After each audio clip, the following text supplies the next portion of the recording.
반갑습니다. 유태인 목사입니다.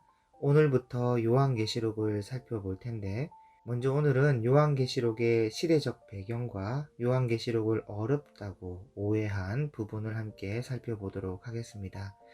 여러분, 요한계시록은 정말 중요한 책인데, 그 이유는 신구약 성경 전체의 결론이 되기도 하고, 신약 성경의 결론이기 때문입니다. 여러분, 신약이라는 말은 새 언약이라는 말인데, 이 새 언약의 완성은 요한계시록으로 완성되고 새 언약의 결론이 요한계시록이기 때문에 우리가 계시록을 모르고서는 새 언약의 완성과 결론을 논할 수가 없습니다. 그만큼 중요한 책이라는 것이죠. 여러분, 구약 성경은 다른 말로 구약, 옛 언약이라고 하는데, 이 구약에서 말씀하고 있는 것은 인간이 죄에 빠져서 타락했다는 것이고, 그래서 이 타락한 인간을 고치기 위해서 율법을 가지고 단속도 해보고, 예언자를 보내서 단속도 해보고, 기적을 보여서 단속도 해보고, 그렇게 최선을 다해 노력해봤지만 결국 안 돼서 마지막 희망을 메시아를 통해 가져본다. 그래서 메시아를 보내겠다는 것으로 구약 성경이 마치고 있습니다. 그래서 구약 성경의 예언적 성취는 새 언약의 시작으로 이루어지는데, 예수님이 초림하여 오심으로 이루어졌단 말이죠. 그러니까 구약의 완성은 오리라는 메시아가 오심으로 구약의 예언과 약속이 성취되었다면, 새 언약, 신약의 약속과 예언은 예수님께서 오시고 죽으시고 부활하시고 승천하셔서 지금 하나님 우편에 앉아 계신데, 그 예수님께서 다시 오신다는 겁니다. 재림하신다는 것이죠. 그래서 다시 오시겠다는 약속과 예언이 어디에서 이루어졌냐면 요한계시록에 가서 이루어집니다. 그 모든 예언과 약속의 성취와 새 언약의 완성이 요한계시록에 다 기록되어 있어요. 물론 복음서나 바울서신이나 여러 곳에 산발적으로 흩어져 부분적으로 기록은 되어 있기는 하나, 그것으로는 순서가 잡히지 않으니까 하나님께서 사도 요한을 들어서 따로 성경을 기록하게 하신 것이죠.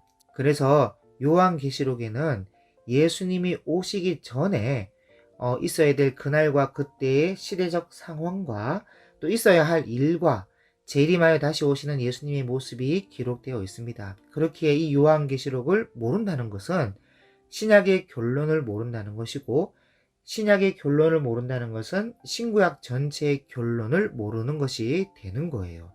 여러분, 구원이라는 개념은요, 구약에서는 기껏 해봐야 사사를 세워서 우리를 대적의 손에서 구원하는 것처럼 메시아가 와서 로마로부터 우리를 구원한다, 그런 의미로 받아들여졌다면, 신약에서의 구원은 훨씬 더 고차원적이고 훨씬 더 크고 깊은 의미인 우리의 영혼이 구원을 받는다, 죄와 사망과 하나님의 심판으로부터 구원받아 영원한 생명을 얻게 된다는 그런 의미가 신약에 들어가 있습니다. 그래서 신약에 들어서면서부터 예수님이 오시고 예수님의 십자가 사랑으로 우리를 구원하여 주셨는데, 그러나 그 구원의 완성, 영원한 생명을 언제 얻고 언제 영원한 나라, 새하늘과 새 땅에 들어가고 그렇게 되기까지 어떤 과정과 어떤 절차를 통해 이루어지는가, 그리고 하나님의 심판은 어떤 모습이고 언제 오는가, 이런 것은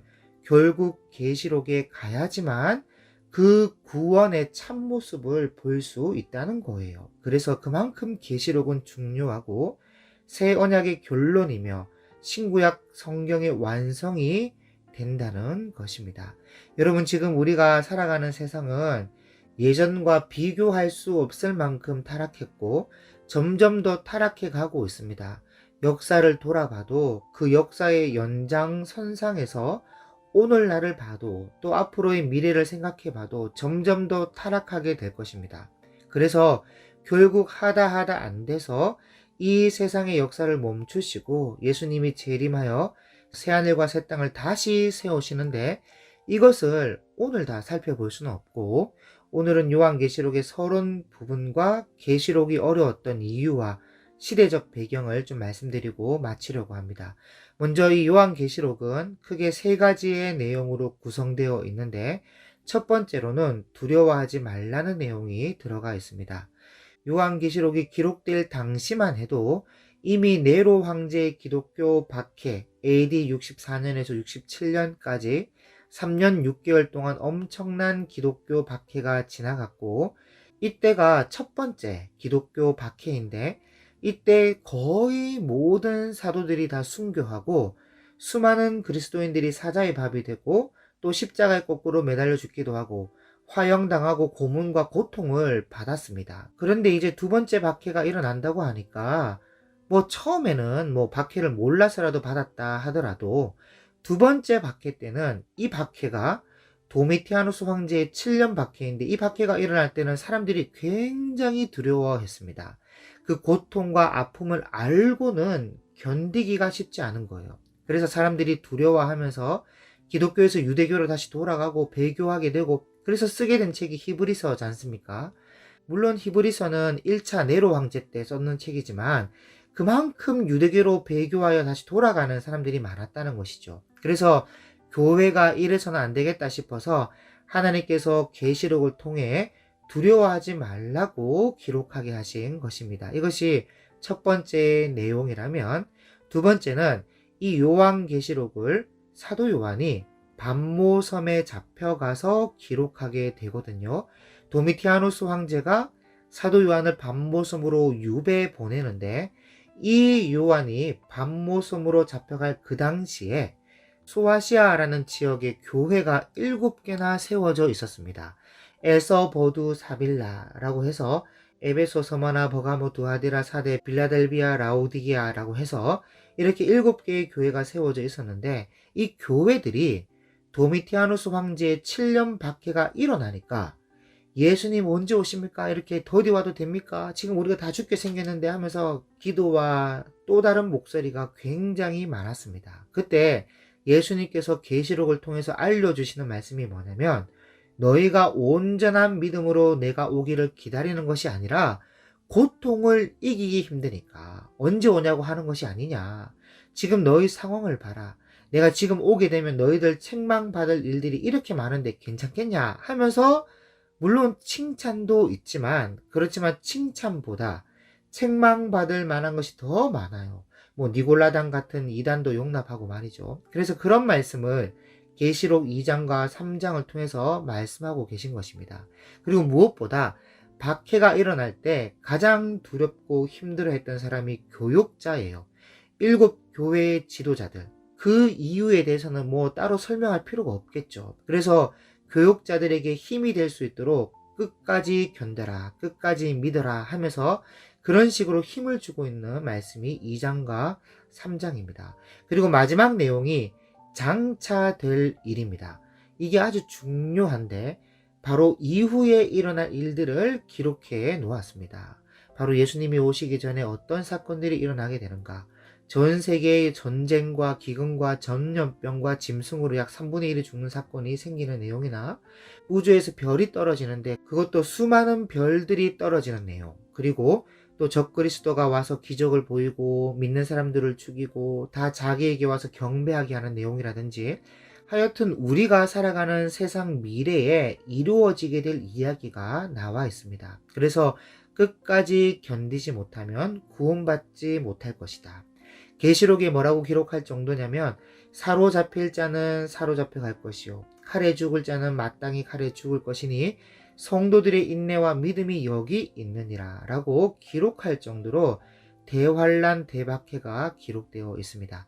여러분, 왜 마지막 때에 이런 환란이 오냐면, 여러분, 예수님 이후 제자들로부터 복음이 전파될 때 초대교회 때부터 약 한 300년 동안 기독교 대박해가 있었는데, 그때 믿는다고 말을 하면요 목에 칼이 들어오고 온갖 고문과 고통이 기다리고 있었습니다. 로마로부터. 그래서 결국은 기독교가 사라질 것으로 예상을 했는데, 기독교가 사라진 것이 아니라 오히려 믿음의 본질이 굉장히 순수해졌습니다.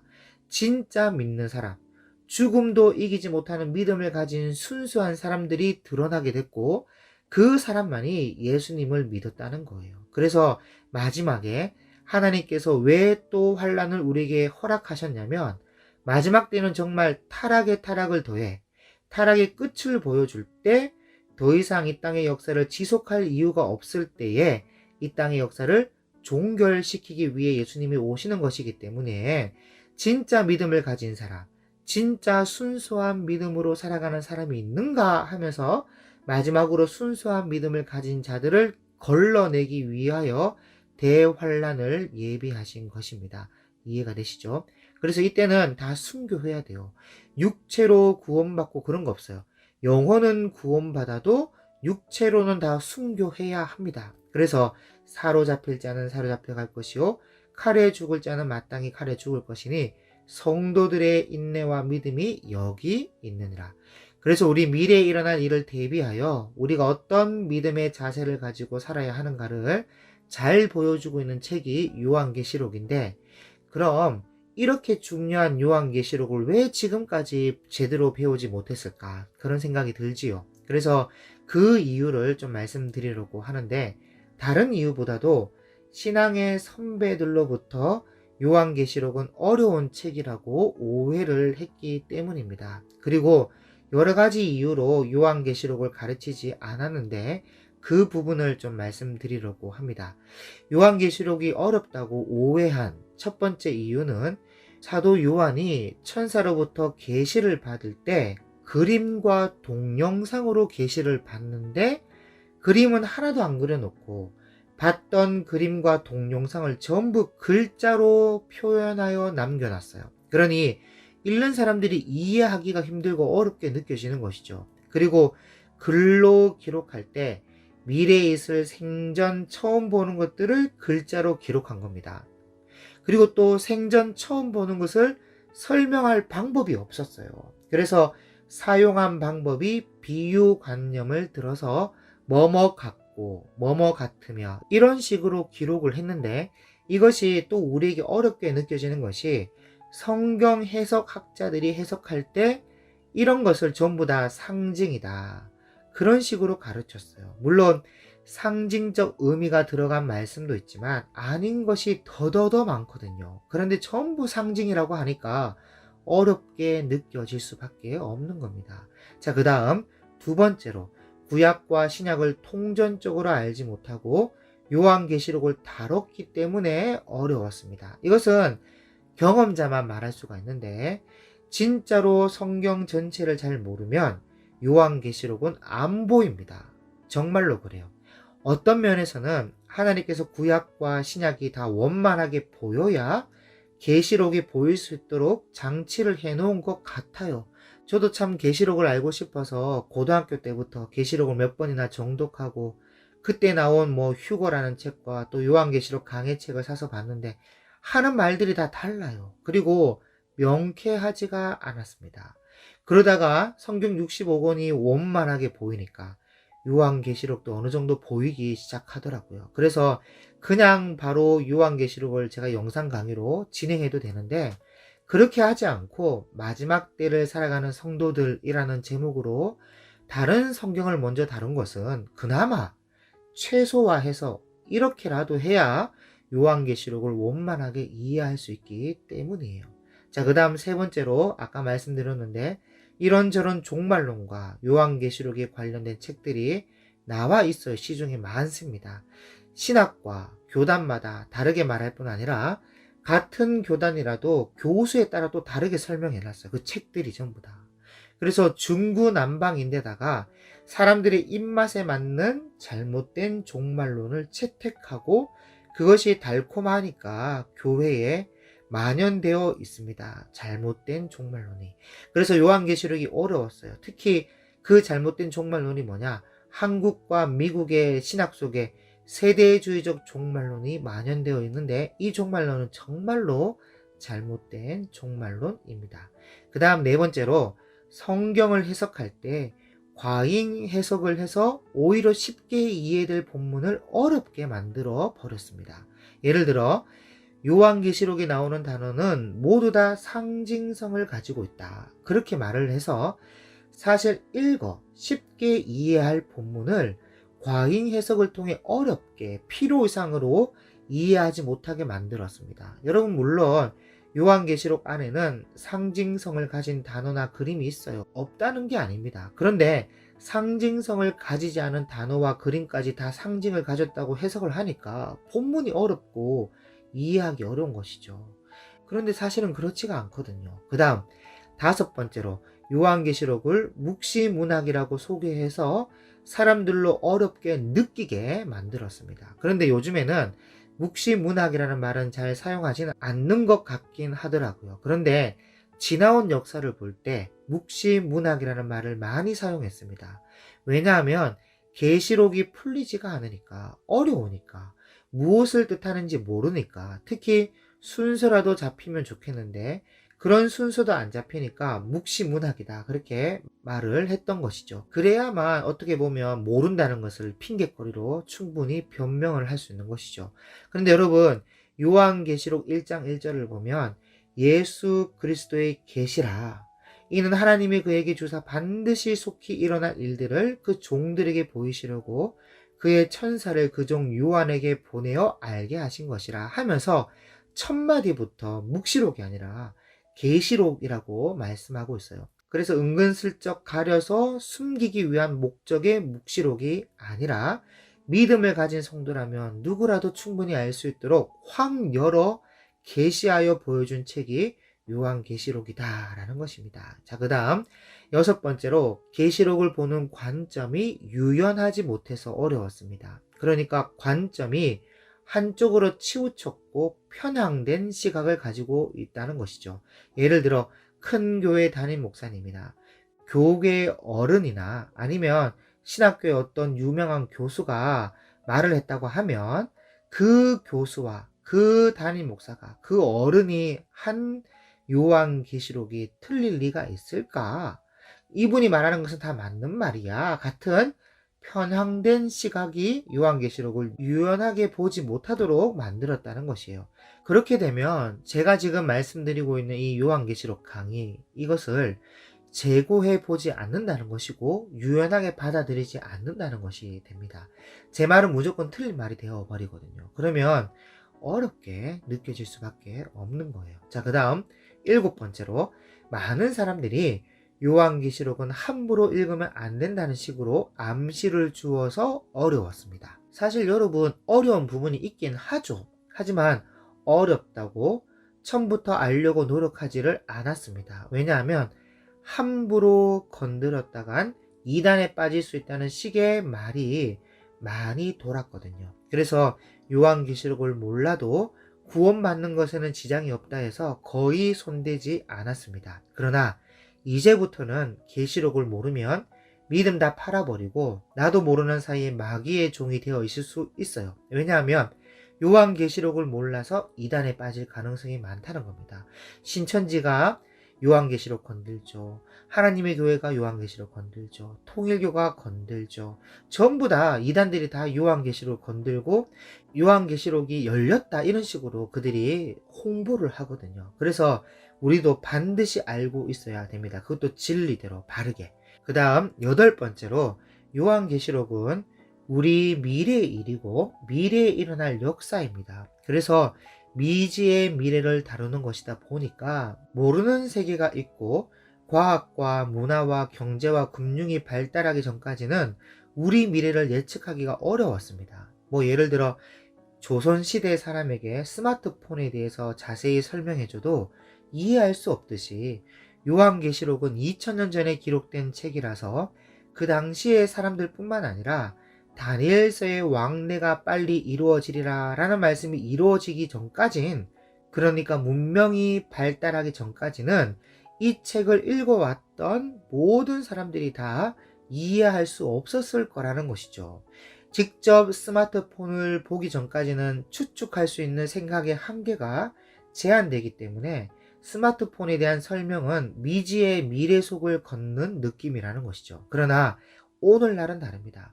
거의 다 이해할 수 있는 시대를 살아가고 있어요. 스마트 시대에 블루투스와 금융체계와 로봇과 AI와 챗 GPT와 같은 최첨단 시대를 살아가고 있기 때문에 오늘날은 요한계시록에 기록된 말씀을 거의 다 이해할 수 있는 시대가 되었다는 것입니다. 물론 일부는 이해할 수 없는 부분이 있긴 하죠. 천년 왕국 같은 것은 정말 미지의 미래다 보니까 어려운 부분이지만, 예수님이 재림하시는 날까지는 이제 미지의 미래라고 할 수 없는 시대를 우리가 살아가고 있다는 것입니다. 어쨌든 요한계시록이 기록된 그때부터 거의 미지의 미래를 걸어왔기 때문에 요한계시록이 어려웠다 할 수 있다는 것입니다. 그러면 이제 요한계시록이 기록된 시대적 배경을 말씀드리자면, 첫 번째로 요한계시록은 로마의 11대 황제인 도미티아누스 황제가 다스리던 때에 기록되었습니다. 이 로마의 도미티아누스 황제는 AD 한 81년에서 96년까지 재임을 했는데, 그 기간 중에 AD 90년부터 96년까지 퇴임할 때까지 7년 동안 기독교를 박해했어요. 그때 그 어간에 사도 요한이 요한계시록을 기록하게 되는데, 밤모섬에 유배되어 가서 기록하게 됩니다. 배경 둘째로는 사도 요한만 살아 있었을 때에 기록되었습니다. 다른 사도들은 이미 다 순교했고, 사도로서는 요한 사도만 혼자 남아서 교회를 지키고 있었던 때에 사도 요한이 기록하게 됩니다. 여러분, 사도 요한은 예수님의 제자로 있을 때부터 막내였고, 또 성격도 꼼꼼하고, 물론 버럭대는 우레의 아들의 성질도 있었지만 그보다 항상 뒤를 돌아볼 줄 아는 신중한 사람이었습니다. 그래서 요한복음을 기록해 놓은 것을 보면 다른 제자들이 기록하지 못한 것들을 많이 기록해 놓았어요. 그 이유는 항상 사도 요한은 맨 마지막까지 남아서 정리를 했고, 문단속하고 또 제일 먼저 일어나서 준비하는 사람이 사도 요한이었거든요. 그래서 기록해 놓은 성격을 보면 다른 제자들이 보지도 못하고 듣지도 못한 일을 많이 기록하고 있습니다. 그래서 이런 성격을 잘 알고 계신 예수님께서 사도 요한에게 따로 사명을 주시는데, 먼저 예수님의 어머니 마리아를 맡기죠. 보라 내 어머니라 해서 동생들에게 맡긴 것이 아니라 사도 요한에게 맡겼고, 마리아가 돌아가실 때까지 사도 요한이 마리아를 모셨습니다. 그런 다음 나중에 사도로 활동하게 되는데, 그때는 다른 사도들은 거의 다 순교했을 때고 사도 요한만 남아서 요한복음과 요한 1, 2, 3서와 요한계시록을 기록하고 순교하게 하십니다. 그러니까 그 성격대로 맨 마지막까지 남아서 문단속하듯이 성경의 문을 닫도록 하신 것이죠. 자, 그 다음 세 번째로 극도의 근심과 불안함과 두려움에 사로잡혀 있는 성도들을 위로하기 위해 기록되었습니다. 이 도미티아누스 황제의 2차 7년 대박해가 시작되니까 성도들과 교육자들은 극도의 근심과 불안함과 두려움에 휩싸여 있었습니다. 그도 그럴 것이, 네로 황제 때 수많은 사도들과 교회 중직자들이 끝없이 순교를 했고, 그리고 차라리 그냥 바로 죽으면 다행인데 혹독한 고문을 또 견뎌야 했거든요. 그래서 모르고 박해를 받으면 받았지, 이미 1차 때 죽음과 고문을 겪어봤기 때문에 성도들과 특히 교육자는 초죽음 상태에 놓여 있었습니다. 여러분, 예수님도 십자가의 고난이 다가오니까 내 마음이 심히 고민하여 죽게 되었다, 그렇게 말씀하실 정도였는데, 그만큼 두려움이라는 것이 무서운 겁니다. 모르면 몰라서 견디겠는데 알고는 힘들다는 것이죠. 두려움 때문에. 그래서 극도의 두려움 속에 있는 성도들을 위로하기 위해 예수님께서 계시록을 기록해 주고 있는 것입니다. 네 번째로, 그리스도의 재림이 더딤으로 인해 재림 자체를 믿을 수 없다는 무리가 생기게 되었고, 그래서 예수님의 재림에 대해서 알려줄 필요를 느끼고 요한계시록을 기록하게 되었습니다.